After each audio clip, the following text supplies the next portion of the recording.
Hi-Rez is known for one thing: releasing games from popular genres shortly after another game popularizes that genre, so they can hopefully capitalize on the buzz. Sometimes their games are actually pretty good and have real staying power, like their game Smite. Other times their games are kind of just the flavor of the week. They start off pretty strong, but they fall off hard.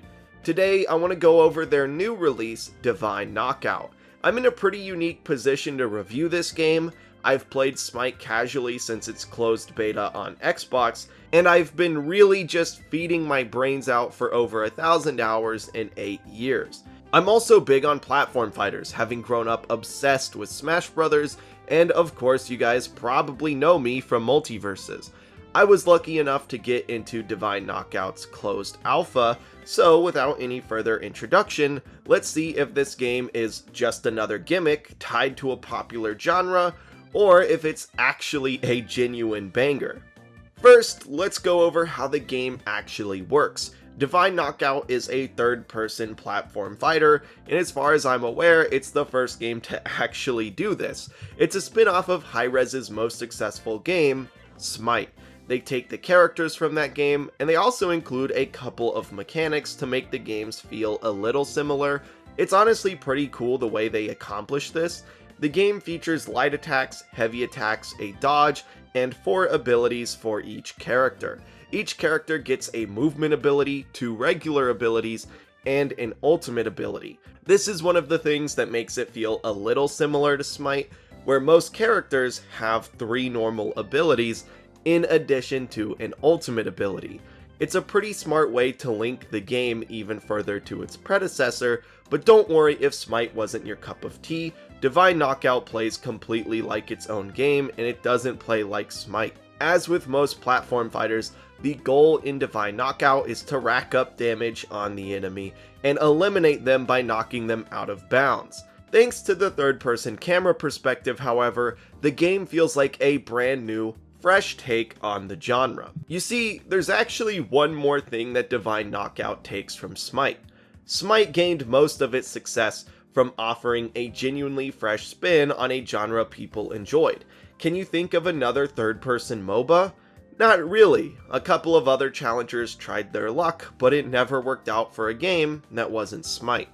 Because these games didn't last, there is not a single game that plays like Smite. There are other reasons why the game stuck around for 10 years, but I would wager that the lack of any actual competition is one of the main reasons for Smite's success. If you like how Smite plays, you have to play Smite. There are no alternatives. Divine Knockout is doing the exact same thing for platform fighters. There is not another third-person platform fighter on the market, at least that I'm aware of. This is unlike other high-res games like Rogue Company and Paladins, which didn't change the formula enough from their competition, which was extremely stiff, and there were actual alternatives if you weren't into those games. A lot of people who didn't like Paladins but liked hero shooters could just play Overwatch or Team Fortress 2. A lot of people who didn't like Rogue Company but enjoyed the game modes or third-person shooters could just go play CSGO, Valorant, or Gears of War. Divine Knockout doesn't have this problem. It's the first Hi-Rez game in a very long time that actually feels unique, and not like a soulless attempt to capitalize on gaming's latest trend. Now let's double back to talking about the actual game, starting with the game's 3 modes. There are 3v3s that focus on objective play, and then there are 2v2s and 1v1s which play out like traditional stock battles from other platform fighters. To be honest, I think 3v3 is the best of these modes. A lot of these objectives are really fun, and it feels like 3v3 has more maps to choose from. The different objective modes are as follows: Knockout, where you get 8 KOs before your opponent; King of the Hill, spend 100 seconds on a point before your opponents do; Coin Blitz, collect more coins than your opponent and drop them off in a chest; and of course, Oddball, hold the oddball for longer than your opponent.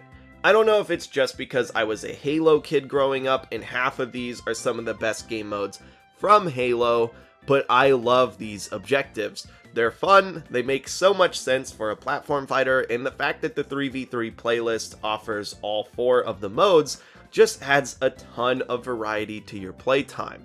This is pretty important considering that every single match is a best 3 out of 5. 2v2s and 1v1s were fun, but they got stale for me pretty quickly.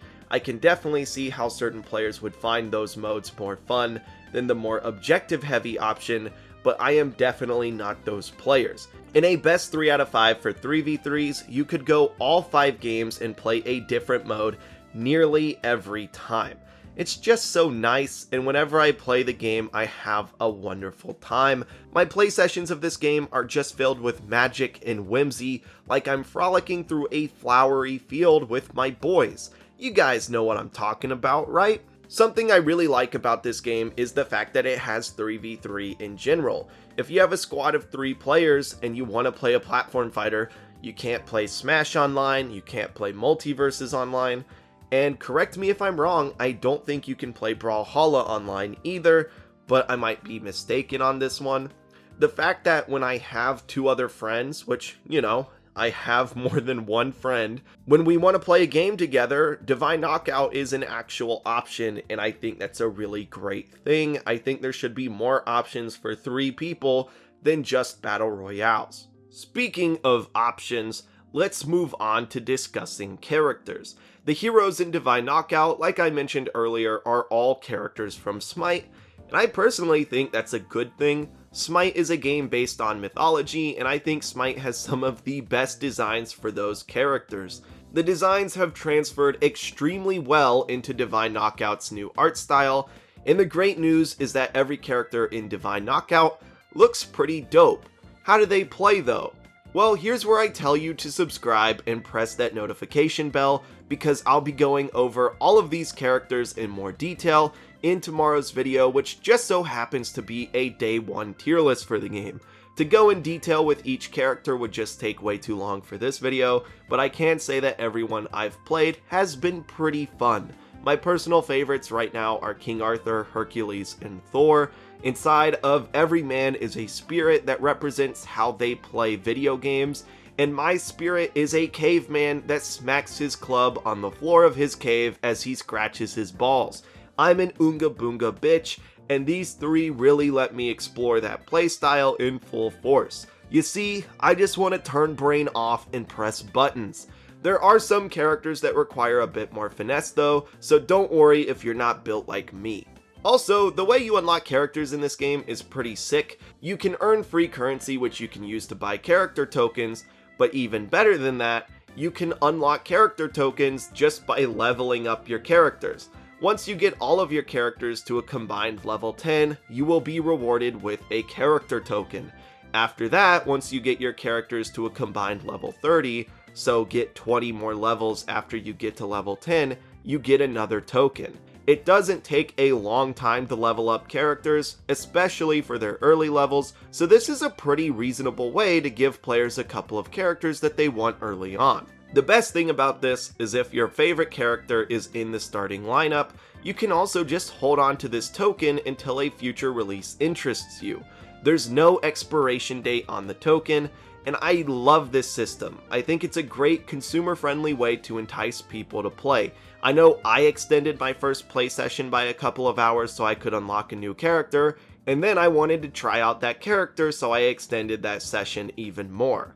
Oh, one more thing, you can try out characters in the training mode before you make any decisions about buying them. That will definitely go a long way in preventing you from wasting your tokens on a character you don't like. Now before we log off of this video, there's one more extremely important topic we need to discuss. How the hell do you play this game? Well, I have bad news and good news, so let's lead with the bad news. Hi-Rez games always launch with a quote-unquote founders period, which essentially acts like a closed beta. You buy a founders pack and you get to play the game early for a few months and give notes to the developers. These periods can last for a couple of months, or they can go as long as 7 or 8 months. It's really just a time for the devs to grab more players so they can polish the game and get feedback. So yes, it's paywalled for now, but wait! Don't go anywhere. If you have PlayStation Plus, then starting tomorrow on December 6th, you can download the game completely for free. The Founders Pack is one of the free games on PlayStation for the month of December 2022, and this Founders Pack comes with 8 characters, not just the 4 that I had to start with. I am sorry for those of you on Xbox or PC, but like 100 million people either have a PlayStation 4 or PlayStation 5, so I'm guessing a bunch of you guys will be able to play tomorrow. So, is the game worth trying? Honestly, I think so. I can't say for sure if it's worth the money of a Founders Pack yet, but it is absolutely worth trying for free if you have PlayStation Plus. I think it might just be Hi-Rez's strongest game release since Smite, and I'm pretty pumped to get to play with a lot more people. The game's also crossplay and it runs really well. I know when I was gathering the footage for this video, I had OBS, Adobe Premiere Pro, Google Chrome, and Divine Knockout all open, all running at the same time. Divine Knockout settings were set to Ultra, and I didn't get a single frame drop. I don't really want to throw Hi-Rez under the bus, but it's extremely rare for them to have a game this polished after their Founders period. The fact that this game hasn't even entered its Founders season yet, and it's already this good and this polished, I'm really pumped to see the future of this game and to see how much better it can get over the coming months. With all of that said, this has been Nosy Boy, thanks for watching, and I'll smell you guys later.